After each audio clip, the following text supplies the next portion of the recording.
प्यारे दोस्तों, बुजुर्गों, बच्चों, नौजवान साथियों, अस्सलाम वालेकुम वरहमतुल्लाहि वबरकातुहू। मोदी जी की और शाह जी की बढ़ रही बेचैनी, क्या होगा 9 जून के बाद, दिखाने वाला हूं। बने रहें, वीडियो को छोड़ कर के ना जाएं। थोड़ी सी लंबी वीडियो है आज की, लेकिन इंटरेस्टिंग, यकीनन इतनी इंटरेस्टिंग है आप छोड़ेंगे नहीं, मुझे उम्मीद है। एक बार जो आपने इस वीडियो को सुनना शुरू कर दिया ना, दीपक भाई की वीडियो पर रिएक्शन देने वाला हूं मैं। दीपक भाई का क्या अंदाज है बात करने का, क्या एक्टिंग है यार। अच्छा बोलते हैं, गोदी मीडिया नहीं है, गोदी मीडिया वाले नहीं है, अच्छा बोलते हैं, अच्छी खबर देते हैं और किस एक्टिंग में बात करते हैं। फ़नी भी लगता है, थोड़ा अच्छा लगता है। मैं तो इनकी अक्सर वीडियो, इनकी खबर सुना करता हूँ मैं। आज सुने आप हमारे चैनल पर इनकी वीडियो। दीपक शर्मा मोदी जी और नायडू बाबा के ताल्लुक से क्या खबर लेकर हाजिर हैं, ये हम और आप सुनेंगे मिलकर। थोड़ी लंबी है वीडियो, सुन लें आप, लेकिन इंटरेस्टिंग है। चलिए शुरू करता हूँ।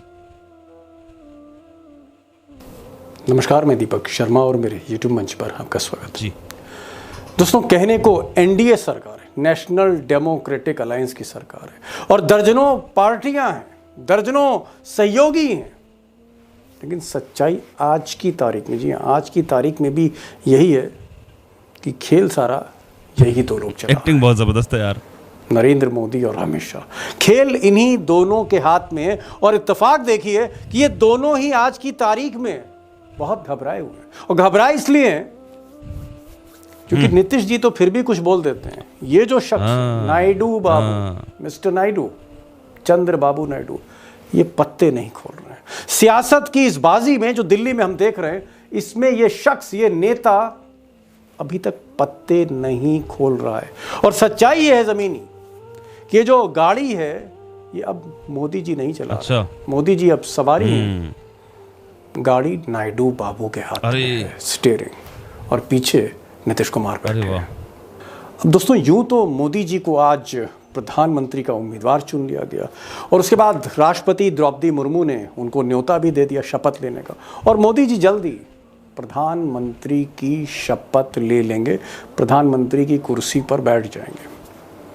लेकिन असली खेल दिल्ली में, जो सियासत का असली खेल है, वो शपथ लेने के बाद ही शुरू होगा। क्योंकि जैसा मैंने पहले कहा कि नायडू बाबू ने, जो राजनीति के, सियासत के बड़े मंझे हुए खिलाड़ी हैं, बिग और हार्ड बार्गेनर हैं, अभी उन्होंने पत्ते नहीं खोलने। और पत्ते हकीकत में नीतीश कुमार ने भी नहीं खोलने। और नीतीश कुमार को तो वैसे भी, चाहे लालू हो चाहे मोदी हो, उनकी नज़रों को, निगाहों को पढ़ना समझना बड़ा मुश्किल। वैसे आज नीतीश कुमार ने भी कसीदे पढ़े मोदी जी के, तारीफ़ की, बहुत अच्छे प्रधानमंत्री हो सकते हैं।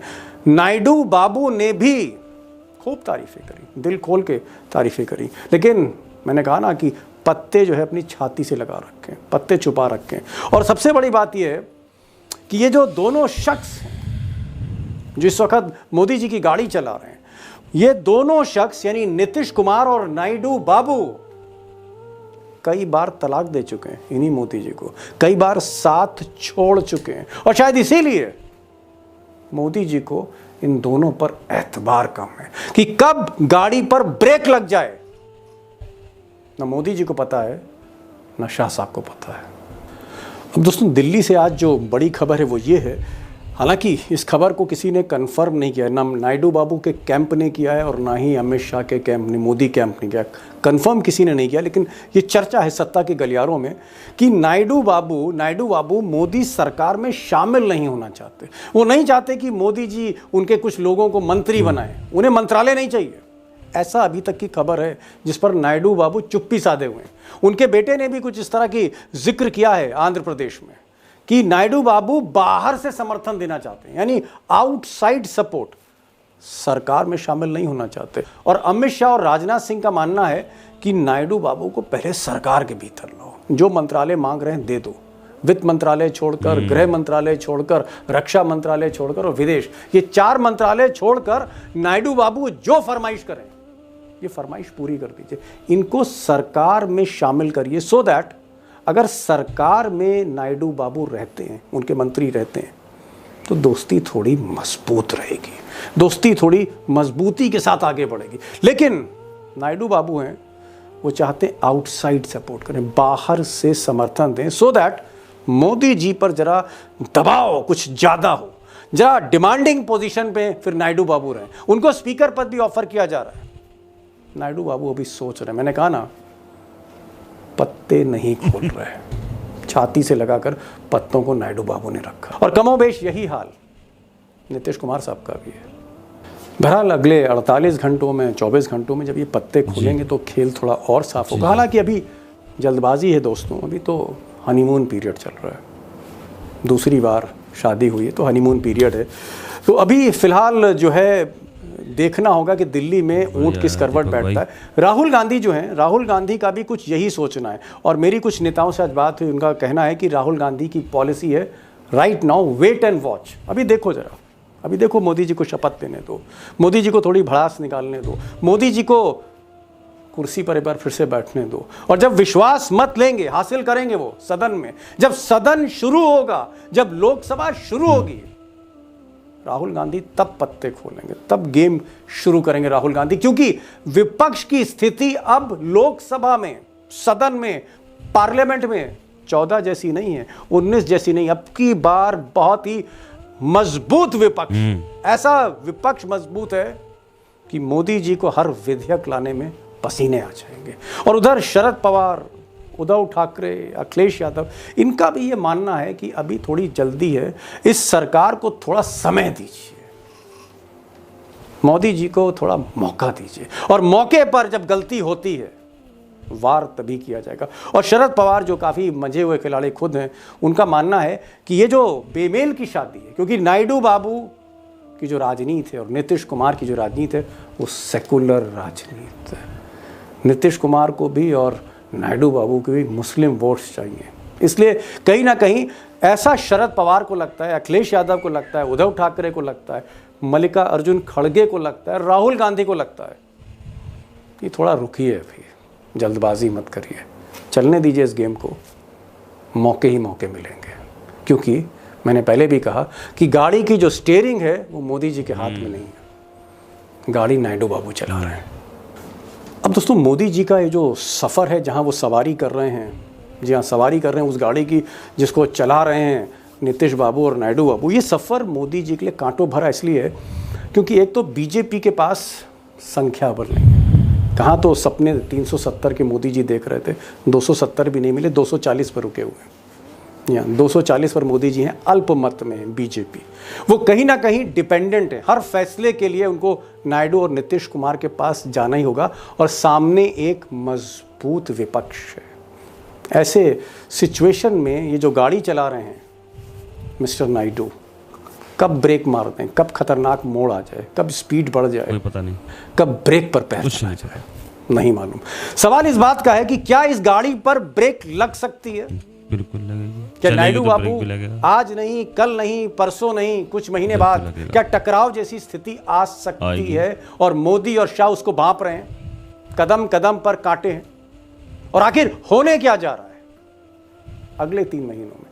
मुझे लगता है कि आज 2 खास मेहमान हैं हमारे साथ। उमाकांत लकेड़ा हैं और कई बरसों से, कई दशकों से वो दिल्ली की सियासत को, दिल्ली की पार्लियामेंट को, पार्लियामेंट पॉलिटिक्स को, राष्ट्रीय राजनीति को बहुत करीब से देख रहे हैं। और हमारे साथ अशोक वानखेड़े टाइगर होंगे, बेबाक बोलते हैं। दोनों के पास चलते हैं, इस तस्वीर को थोड़ा और साफ करते हैं। पहला सवाल मेरा टाइगर से ये, टाइगर, एक चीज हम जानना चाह रहे थे। चर्चा इस बात की हो रही है कि कहीं ना कहीं नायडू बाबू कोई ना कोई खेल जरूर करेंगे, क्योंकि उनकी जो निगाहें हैं वो स्पीकर पर, उनकी निगाहें कुछ मलाईदार मंत्रालय पर है, उनकी निगाहें स्पेशल पैकेज पर है। क्या आपको लगता है कि देर सवेर शपथ होने के बाद, विश्वास मत के बाद, मोदी जी जब कुर्सी पर बैठ जाएं, एक आध विदेशी दौरे कर लें, क्या नायडू बाबू का असली चेहरा कुछ महीने बाद इस देश को दिखेगा? देखिए सर, इसके पहले भी नायडू पहली बार एनडीए का घटक दल रहे ऐसा नहीं।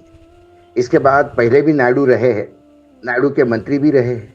उसके बाद सेकंड टाइम जब नायडू रहे तो सिर्फ स्पीकर पद रहा, बाकी कोई मंत्री पद नहीं रखा, क्योंकि उन्हें कोई एक पावर सेंटर नहीं चाहिए था। और स्टेट में जो केंद्र का कैबिनेट होता है वो स्टेट के चीफ मिनिस्टर के बराबर होता है।